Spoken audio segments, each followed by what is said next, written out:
Die Joodse feeste of die nagmaal, deel 6.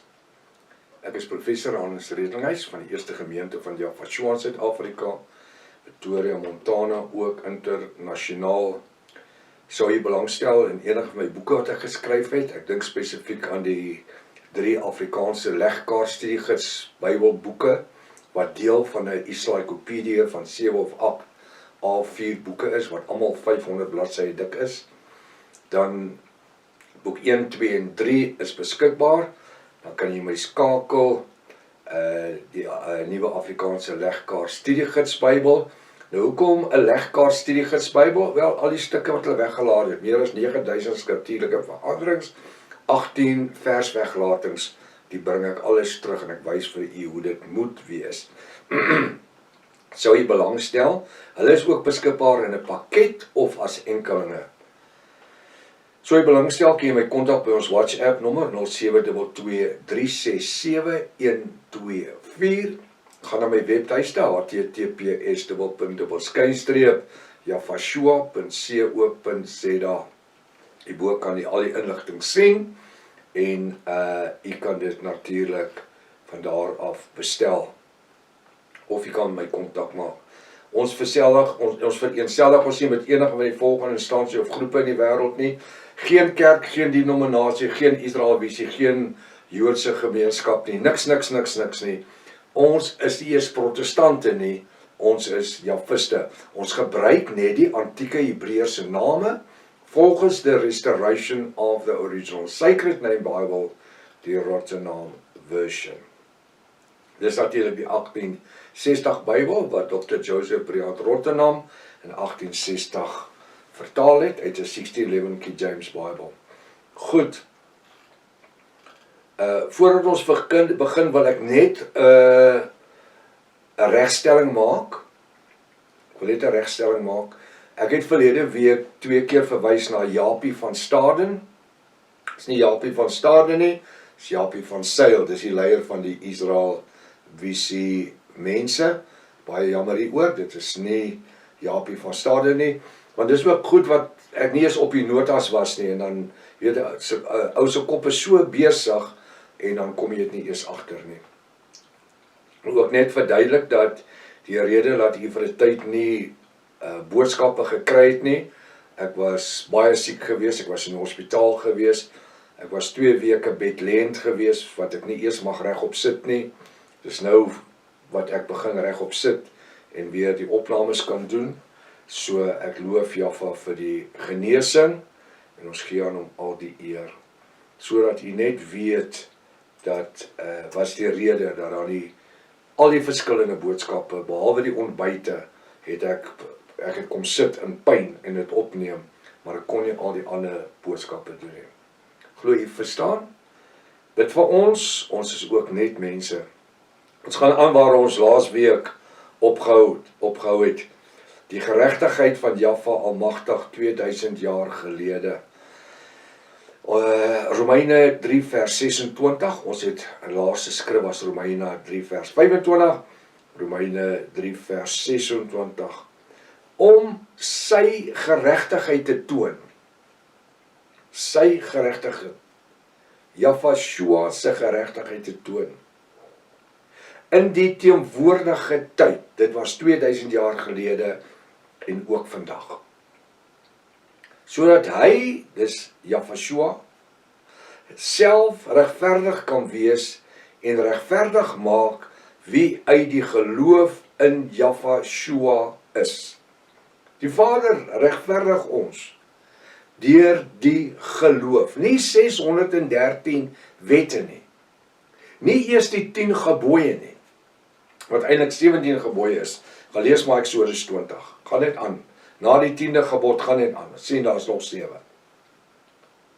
So op die einde van die dag ons geregtigheid toon in die teenwoordige tyd, nie in die Ou Testamentiese tyd van waar Israel uit die Egipte land uitgekom het, met meer as 1000 jaar later nie. Maar die teenwoordige tyd het begin wanneer Jaffa Shoah dan gebore word.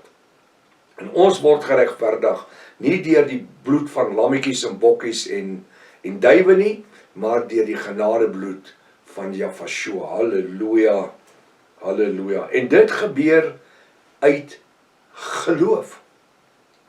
Hebreërs 11 vers 1 sê, die geloof is 'n vaste vertroue in die dinge wat ons nie sien nie, maar wat ons hoop. Wat die dinge? Dit wat ons glo. En daardeur word ons geregverdig. Die regverdig is gered. Gered in 'n bonatuurlike redding van die bonatuurlike genadebloed van Jahweh. Halleluja. Alles wat ons ontvang is bonatuurlik. Kom uit Vader Jahweh se hand uit. Waar die Israeliete het net gefunksioneer in die bloed van lammetjies en bokke en duwe. Deur watter wet? Romeine 3:27.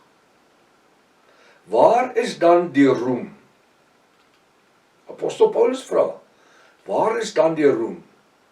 Dit is uitgesluit deur watter wet van die werke?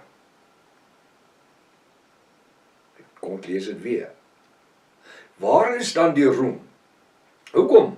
Want die Israeliete het geroem daarin, dat hulle besny is volgens die besnydenis van Abraham en belofte van Abraham, maar hulle het gehoer en rumoer en gelewe soos hulle wil, in sonde mekaar besteel en die dinge gedoen, en hulle het net 'n bokkie gehad wat hulle geoffer het.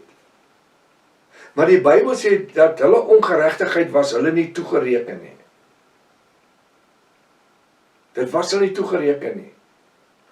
So, maar vir ons, wie onder die genadebloed van Jahweh is, ons kan nooit sê ons ongeregtigheid is ons nie toegereken nie. Hoekom? Want ons het die Ruach HaKodesh in ons sielsdimensie, wat geaktiveer was deur die genadebloed van Jahweh. Waar ons bewus geword het van die werkinge van die Ruach HaKodesh in ons. Hy sê in vers 37, waar is dan die roem? Dit is uitgesluit deur watter wet? Die wet van die werke van die Ou Testament. Die offerandes van bokke en duwe se bloed. Nee, maar deur die wet van die geloof. Waardeur wandel ek en u? Deur die bonatuurlike genadebloed van Jahweh, wat steeds in die 21ste eeu kragdadiglik verlos en red. Halleluja. Hier's ons, as Jahwiste. Ons was verlore. Die Bybel sê ons was ver van die genade. Maar deur die genadebloed van Jahweh het ons ingebring. Hoe word ons vandag in 2026 geregverdig? Wat sê u? Ek vra, hoe word ons vandag in 2026 geregverdig? Wat sê u daarvan? Romeine 3:28. Ons neem dus aan dat die mens, die bruid van Jahweh, geregverdig word deur die geloof, sonder die werke van die wet, of eerder die 613 wette van Moses. Daar staan dit. Ek kan nie glo dat pastore en leiers van messiaanse kerke kan die skrifte mislees nie. Dit sê dit, 'n kind kan dit lees en verstaan. Ons neem dus aan dat die mens, die bruid van Jahweh, geregverdig word deur die geloof van Jahweh, sonder die werke van die wet of die 613 wette van Moses. Maar vandag wil hulle gedeeltelik in die Ou Testament staan, gedeeltelik in die Nuwe Testament. Nou moet u 'n veiligheidsgordel styf vasmaak, voordat ons die volgende skrifgedeeltes gaan bestudeer. Onthou, ons is besig om te kyk na die Joodse feeste of die nagmaal. En ons is besig om te ervaar dat al hierdie Joodse goed, wat vandag so prominent voorgehou word, en selfs van die protestante kerke. Hulle hou die ongesuurde brode en hulle hou die nuwe jaar saam met die Jode, en die Bybel sê, dit is nie op ons van toepassing nie. Vernaam nie as hulle sê hulle is protestante nie. Want protestante is veronderstel om te funksioneer in die bonatuurlike genadebloed van Yahshua. So ek hoop jy het 'n sitplek gordel, ons noem ons om 'n seatbelt, saamgebring. En nie een van doelsin wat 'n reject is nie, want hy gaan breek. Hier kom skokke. Die belofte aan die erfgename. Romeine 4 vers 13, maak 'n nota. Ons gaan so 'n bietjie in Romeine werk. Romeine 4 vers 13. Want die belofte dat hy erfgenaam van die wêreld sou wees. Nou kyk na daai hy. Want die belofte dat hy, klein lettertjie A. Hoe kan jy na Yahshua as die erfgenaam verwys en hom met 'n klein lettertjie skryf? En dis waar die Satan die kerksmense aan die slaap vang. Want die ouens kan nie, as daar 'n klein lettertjie staan, en soos dat ons gewoond was, lees, Bybel lees, jy lees net oor die Bybel, of jy luister net na die pastoor, of die predikant, of die priester. Van die belofte dat hy, maak daai hy 'n hoofletter, en skryf in hakies Yahshua. Want die belofte dat hy, Yahshua, erfgenaam van die wêreld sou wees, het Abraham en sy nageslagte nie deur die wet verkry nie. Dat hy die erfgenaam, dit is Yahshua.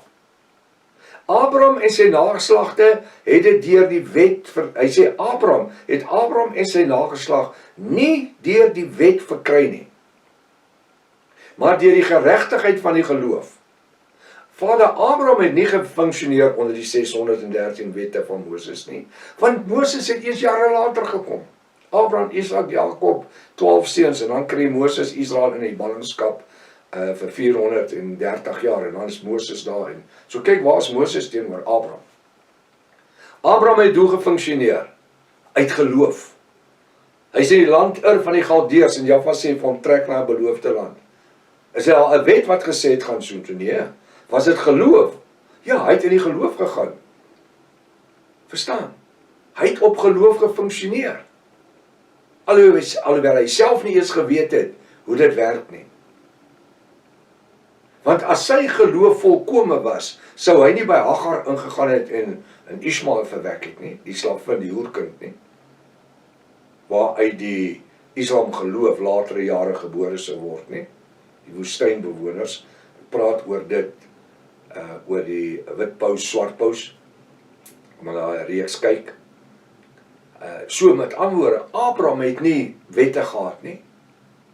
Maar wanneer Jahwe met hom 'n verhouding maak, of 'n verhouding het, dan gee hy aan hom die besnydenis as die teken van die verbond. Wat Moses natuurlik ook ingetrek het in die leefwyse van die Israeliete. Wat Moses het gesê, hulle almal kom uit vader Abraham.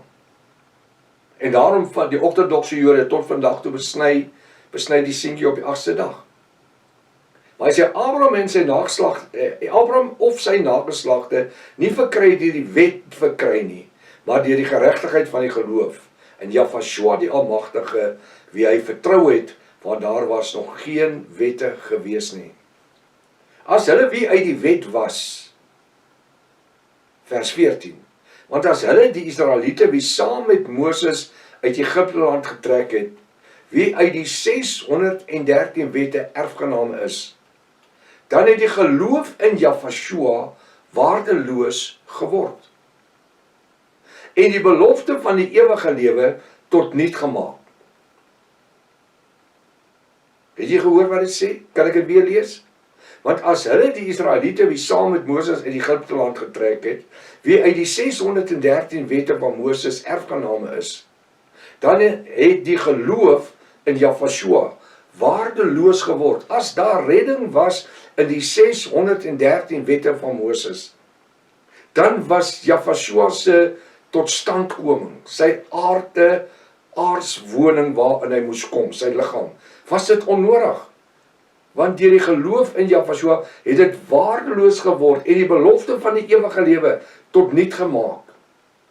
Wat beteken dat wanneer ek en u aan enige van die 613 wette van Moses vaskleef, dat ons die genadebloed van Yahshua tot niet maak, Ons maak dit wat lewe gee, waardeloos. Verstaan u dit? Dis wat die woord sê. As ek aan hierdie feeste goed vashou, glo aan die derde tempel en al hierdie rubbish wat op die oomblik op die televisie is, op die internet is, wat verkondig word.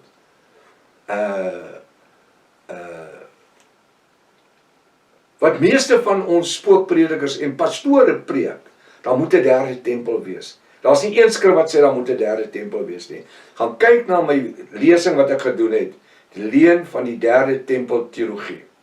Dink daar's 18 uitgawes. Gaan vat jou tyd, vat jou Bybel, maak jou studie, die leen van die derde tempel teologie.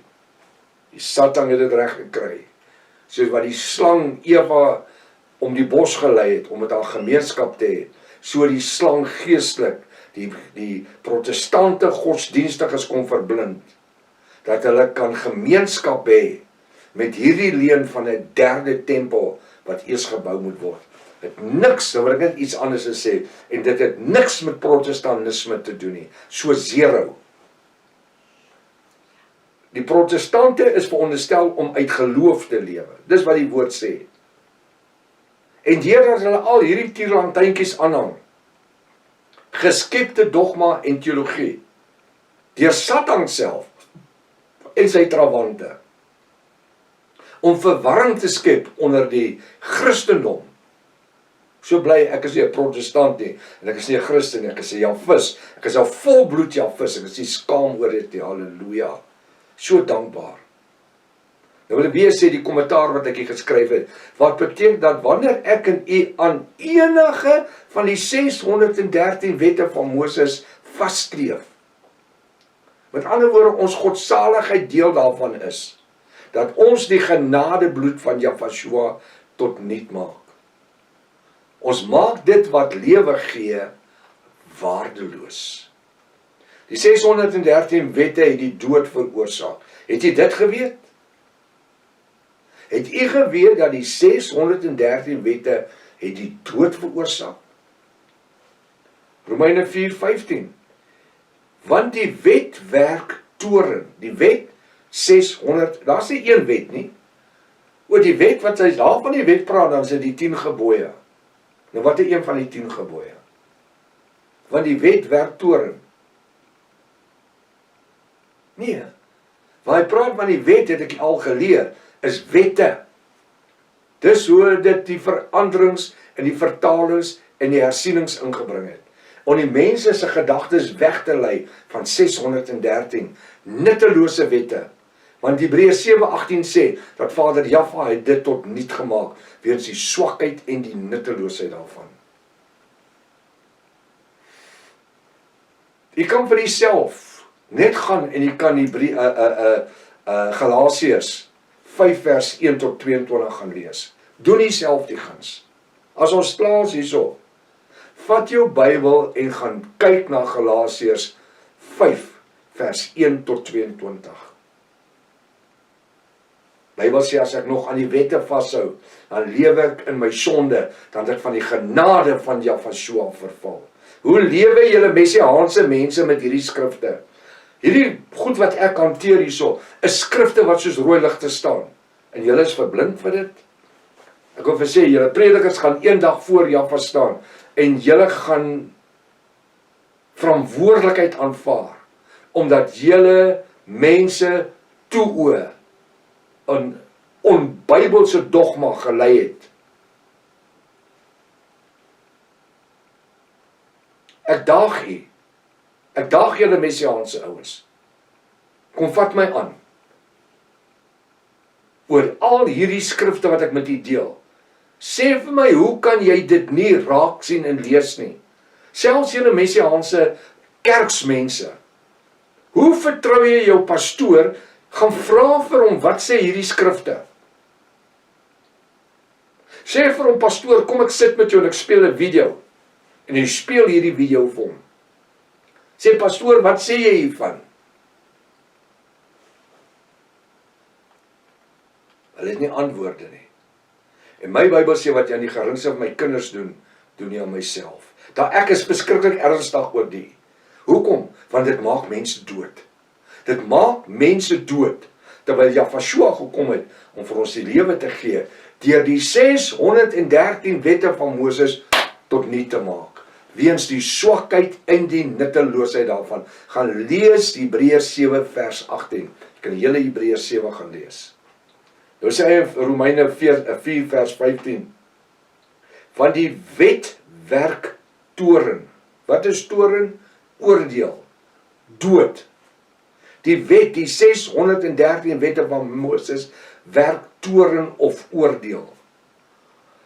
Maar waar geen wet is nie, is daar ook geen oortreding nie. So wat sê hy vir ons? Waar daar nie 613 wette van Moses is nie, is daar nie oortreding nie. Hoekom nie? Want ons is vrygemaak deur die bonatuurlike genadebloed van Jafashua. Jafashua wat sy lewe vir ons aan die kruis gegee het. Wat hy die losprys vir my en vir u reeds betaal het. Hy ons reeds vrygekoop het.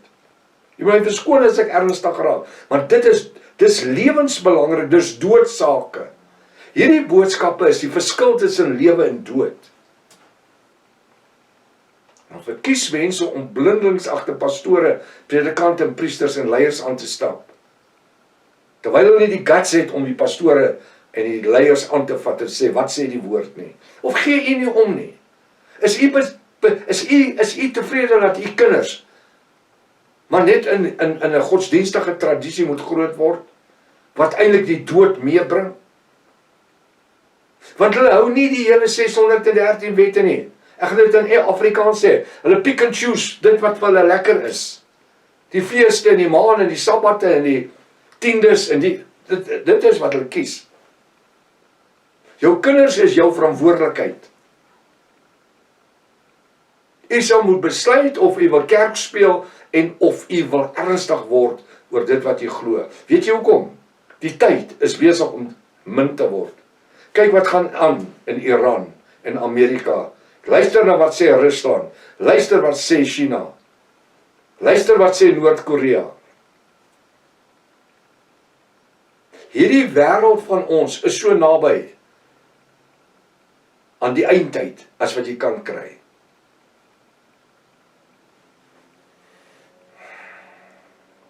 Ek wil nie te veel oor die ander goed praat nie, maar dit is so belangrik dat ons weet, want die wet werk toren, dood, oordeel. Maar waar geen wet is nie, die 613 wette, is daar geen oortreding nie. Hoekom? Want ons is totaal vergeef deur die genadebloed van Jafashua. Die geloof van Jafashua se genadebloed, Romeine 4:16. Daarom is dit uit die geloof.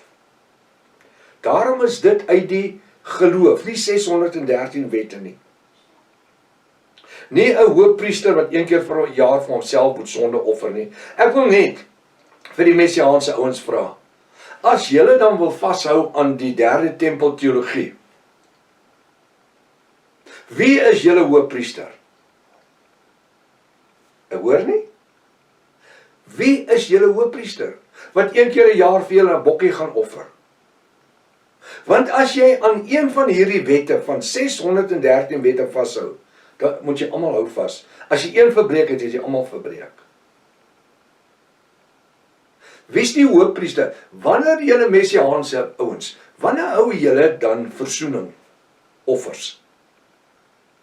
O nee, Jesus Christus, Yeshua, hulle sê mos Yeshua. O Yeshua het ons vir ons die prys betaal. Nou as jy in Yeshua glo, dat hy die prys betaal het. Hoe hou jy dan die Joodse feeste, nagmale en julle is besny? En die sabbate en die feeste, Jafashua het nie 'n behaag daaraan nie. Vers 16, daarom is dit uit die geloof, sodat dit volkome genade kan wees. Dit is nie gedeeltelik bokkies en lammetjies en die bloed van diere nie. Daarom is dit uit die geloof. Geloof is 'n vaste vertroue in die geloof. 1 Korinte 11. Die geloof is 'n vaste vertroue in die dinge wat ons sien en wat ons hoop. Hy sê, daarom is dit uit die geloof, sodat dit volgens genade kan wees. Genade. Niks met bokkies en lammetjies te doen nie, en besnydenis en sabbate nie. En die belofte kan vasstaan vir die hele nageslag. Wat 'n belofte? Die belofte van die ewige lewe. Die belofte wat sê, al het jy gesterf, jy sal vir ewig lewe. Daai belofte het nie gefunksioneer in die Ou Testament nie. As jy gesterf het, gaan jy vir ewig lewe nie. Die belofte wat sê, ons word geleer en gelei deur die Ruach HaKodesh, en hy oortuig ons aangaande son en ongeregtigheid. Daai belofte was nie in die Ou Testament werksaam nie. En die belofte kan vasstaan vir die hele nageslag, hulle wat na ons kom, al vir 2000 jaar. Nie alleen vir die wat uit die wet is nie. Die wet. As hulle wil bekeer, maar ook vir die wat uit die geloof van Abraham is. Daar was genade vir hulle wat uit die geloof van Abraham is. Die vader van ons almal. Vader Abraham was maar nie die geestelike vader gewees, omdat hy gehoorsaam was om Jahwe te glo. Dis al. Soos geskrywe is. Ek het 'n vader van baie nasies gemaak voor die aangesig van Jahwe, in wie hy geglo het, wat die dode lewend maak en die dinge wat nie bestaan nie, roep asof hulle bestaan. Wie is hierdie? Wie is hierdie? Ek het nou nie 'n opskrif hier gesit nie. Wie is hierdie? Soos geskrywe is. Ek het 'n vader van baie nasies gemaak voor die aangesig van Jahwe, in wie hy geglo het, wat die dode lewend maak. Wie maak die dode lewend? Jahwe. Het hy afgedaal in die doderyk? Het hy opgestaan, het hy in die hemel opgevaar? Ja. Het hy die ewige lewe in sy regterhand? Ja. Triomfeer hy oor die graf, die dood, en die kettinge van die doderyk verslind? Natuurlik. Kan ons dan sê, dat hy maak die dode wat in sonde lewe, lewend? Natuurlik. As hulle sy genadebloed deelagtig word. Nie maande en feeste en sabbate en bokkies en besnydenis. Nee. Die dode lewend maak. En die dinge wat nie bestaan nie. Die goed wat ons ervaar in die Nuwe Testament. Elke belofte wat Jahwe vir ons daar gestel het, deur die lewe van Jahwe, is dinge wat nie bestaan het nie. Meeste van die goed wat ek en u vandag glo, is dinge wat nie bestaan nie. In terme van, dis nie iets wat ons kan gaan aanraak nie. Maar ons roep asof hulle bestaan. Ons roep hulle asof dit, hulle asof dit bestaan. Ons glo dit asof ons dit kan vat. Die woord sê, die geloof is 'n vaste vertroue in die dinge wat ons nie sien nie, maar wat ons hoop, ons storm agter dit aan. Ons wil dit gryp, ons kan dit sien, ons kan dit ervaar. Ons wie sê ons is Jahwiste, ons is wedergebore, eers deur bekering en toe wedergeboorte in die bad van wedergeboorte, die begrafnis, die onderdompeling in die naam van Jahwe tot vergifnis van ons sonde. Ons wie sê dat ons die bruilofskleed aan het. Die woord sê dat ons wie hierdie dinge deelagtig geword.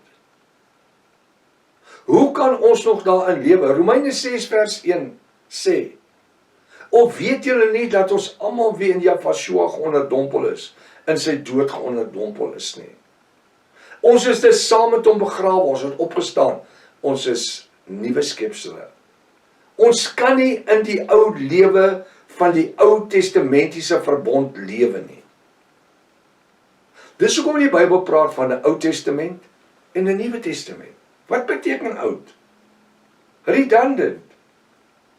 It's used. It's past time. Daar's sekere goed soos die tuin van Eden en Noag en daar's dinge wat leersaam is.